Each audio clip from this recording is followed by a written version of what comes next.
How we doing, everyone, and welcome to another movie review of Movie Madness with Maka B. And for this one, we're checking out Those Who Wish Me Dead.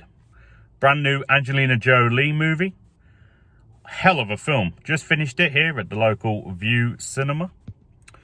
Two movies a day for 2 days. That's 4 reviews. Hashtag resist. But you don't care about that, so let's get into this film. So basically, for anyone not familiar, I'll just give you a quick recap of the premise. Angelina Jolie is playing a fire jumper who is assigned to a watchtower when she ends up coming across a young boy in need of some assistance because he's running from some assassins. Possible spoilers ahead. I should probably have added that already, but anyhow. Well, watching this film, we learned some things. It is a very enjoyable movie.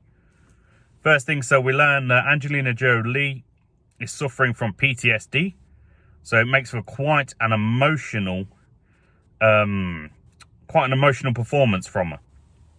I mean, from what I saw, I wouldn't be surprised if this ended up in the next load of Oscars because it was a very serious, dramatic, and very well-researched role, I reckon, because she committed well to the part. Like, you could tell when she was emotionally motivated. You could tell from some of the flashbacks and things that we see in the film, the entire story of what's got her from where she was to where she is now. Because she plays quite a withdrawn, dramatic, possibly depressed character. Because I think she's got PTSD from an incident that takes place in the film. But I won't add that spoiler for anyone that wishes to see the film. But yeah, she plays a very dramatic role.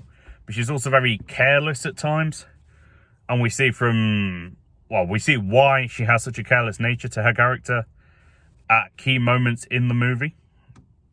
We get to see some great acting chops from the young lad that she's protecting. Can't remember the kid's name, but he's obviously relatively new to the movie industry. But I think if this is his debut or one of his earlier pieces, kid's on his way to a promising career, potentially. Now, one spoiler I will give you, so if you don't want to see spoilers, double tap a couple of times, but the young boy is on the run from these assassins because his father has just been assassinated after he finds out some things about some bad guy. Now, one thing we don't get to find out in this film is what exactly it is his father found out, because his father was working for a district attorney and handed some information over to him. What exactly he found out, we don't know. We never find that. We never get told that. But basically, when his dad dies, they start hunting the kid because the kid has a copy of all the information that was taken that can harm whoever their employer is on him. And basically, that's why he's on the run. And as I said, Angelina Jolie's playing a fire jumper. And in order to track down the kid, these assassins set a wildfire that then gets out of control, as you'd expect. So we're half the film is watching them as they slowly pursue this kid, and the other half is watching as this fire slowly engulfs everything in its path, which is good because we're getting 2 lots of action. We're getting some tension and some action from obviously the chase and the fight scenes and things that we get from that. But we also have the added tension cut in between of watching as the fire slowly progresses closer and closer, limiting the space that these people have. It's like Fortnite. Anyone that's ever played Fortnite will know that from the outside, you have that, I think it's like a gas thing. It's been a while since I've played, but for the gas that tries to kill people. And with each progression, it gets smaller and smaller. And that's how close my hands get to the camera there. And that's pretty much what we're doing with this fire. It seems very realistic and very well thought out. It looked bloody good on the film. But that's the kind of thing we're working with. And as it reduces the area of safety for them, obviously it ramps up the tension. But we do get to see some really good stuff. Like, at one point, we have one of the assassins gets fucked up by a pregnant woman. Now, that sounds like a comedy joke when I say it, but it's not played for laughs in this. It's played for a very tense very emotional, very action-packed scene. And I loved every minute of it. Because seeing the manipulation and seeing just how resourceful she is, I was on her team from day one. I was on her team straight away.